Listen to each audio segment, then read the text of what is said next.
Assalamualaikum warahmatullahi wabarakatuh. Jalan-jalan ke Tugu Pahlawan, hendak mendengar kisah Supratman. Salam sapa saya ucapkan kepada rekan-rekan sekalian. Yang terhormat Ibu Ana Asfiah selaku guru mata pelajaran aplikasi produk kreatif dan kewirausahaan pada saat ini. Saya Salsabila Maulidia selaku Ketua Kelompok Kalderios 11 Akuntansi 2 bersama teman-teman saya Kalisa Bunga Maheswari sebagai Wakil Ketua Kelompok, Dewi Sulistiani sebagai Moderator, Sela Amelia sebagai Penyaji, dan Galuh Anita Ningrum sebagai Anggota.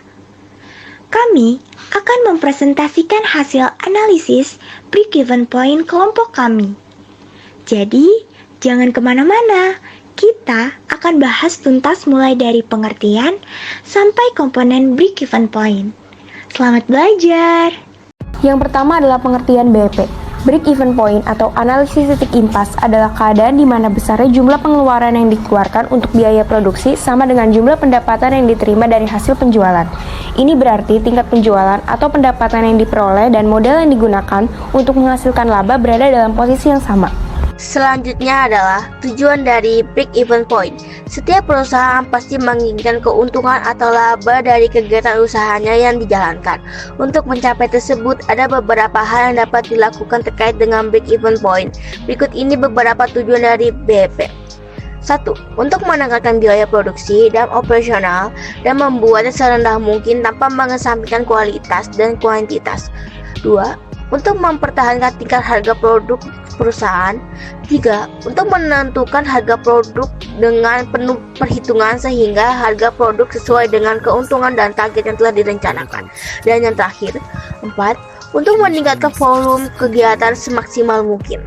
Kemudian, setelah mengetahui pengertian break-even point dan tujuannya, maka dapat diketahui manfaat break-even point pada suatu perusahaan. Menurut Bustami dan Nurlela tahun 2006, manfaat break-even point antara lain dapat mengetahui jumlah penjualan minimum yang harus dipertahankan agar tidak mengalami kerugian. Manfaat break-even point selanjutnya adalah perusahaan dapat mengetahui jumlah penjualan yang harus dicapai agar memperoleh keuntungan.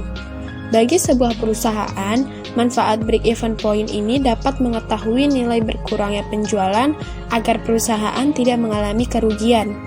Kemudian, manfaat break-even point dalam sebuah perusahaan ialah dapat mengetahui dampak perubahan harga jual produk, biaya, dan volume penjualan. Manfaat break-even point terakhir, menurut Bustami dan Nurlela, ialah perusahaan dapat menentukan ragam produk yang dibutuhkan untuk mencapai tingkat keuntungan yang telah ditargetkan dalam perencanaan.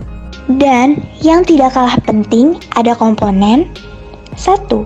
Biaya tetap atau fixed cost. Biaya yang nilainya akan tetap dan konstan walaupun terjadi perubahan pada proses produksi.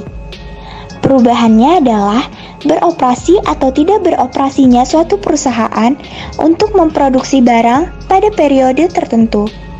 Contohnya, gaji tenaga kerja, biaya penyusutan mesin, biaya peralatan, dan lain sebagainya. 2. Biaya variabel atau variable cost. Biaya yang nilainya dapat berubah-ubah per unitnya, yang disebabkan oleh volume kapasitas produksi yang bisa meningkat atau menurun sesuai permintaan pasar.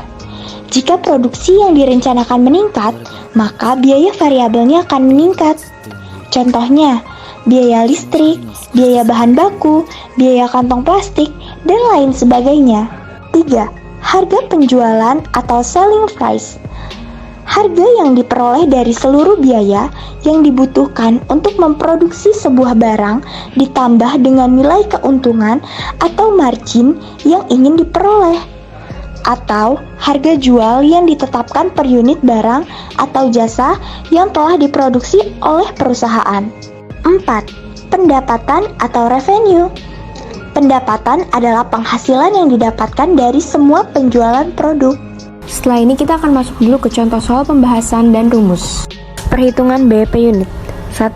BEP unit. Dengan menghitung berapa unit jumlah barang atau jasa yang harus diproduksi untuk mendapatkan titik impas. Rumusnya adalah FC dibagi dalam kurung P dikurang VC dengan keterangan FC yaitu fixed cost atau biaya tetap, P adalah price harga per unit, VC adalah variable cost atau biaya variabel. Contoh soal perhitungan BEP unit.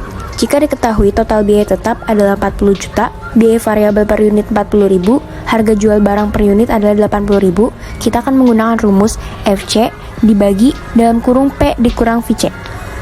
BEP yaitu 40 juta dibagi dalam kurung 80.000 dikurang 40.000 menghasilkan 40 juta dibagi 40.000 yaitu 1000 unit. Artinya sehingga perusahaan akan berada pada titik seimbang jika menjual 1000 unit barang.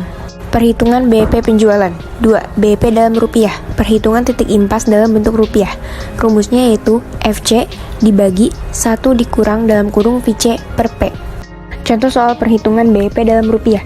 Jika diketahui total biaya tetap 40 juta, biaya variabel per unit 40.000, harga jual barang per unit 80.000, kita menggunakan rumus FC dibagi 1 dikurang dalam kurung VC per P, yaitu 40 juta per 1 dikurang dalam kurung 40.000 dibagi 80.000 menghasilkan 40 juta per 1 dikurang 0,5 yaitu hasilnya 80 juta.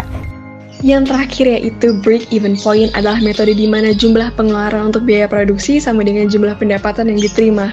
Beberapa perusahaan menggunakan analisis ini dalam membuat perencanaan, yaitu perencanaan produksi dan perencanaan laba di mana perusahaan dapat menentukan berapa laba yang ingin dicapai. Karena metode ini memiliki manfaat yaitu kita dapat mengetahui jumlah penjualan yang harus dicapai. Break-even point ini dibentuk oleh beberapa komponen yaitu biaya tetap, biaya variabel, harga penjualan, serta pendapatan yang masing-masing saling mempengaruhi. Inilah beberapa link sumber untuk gambar-gambar yang kami cantumkan. Sekian penjelasan dari kami, semoga dapat dipahami. Mohon maaf bila ada kesalahan kata. Terima kasih. Wassalamualaikum warahmatullahi wabarakatuh.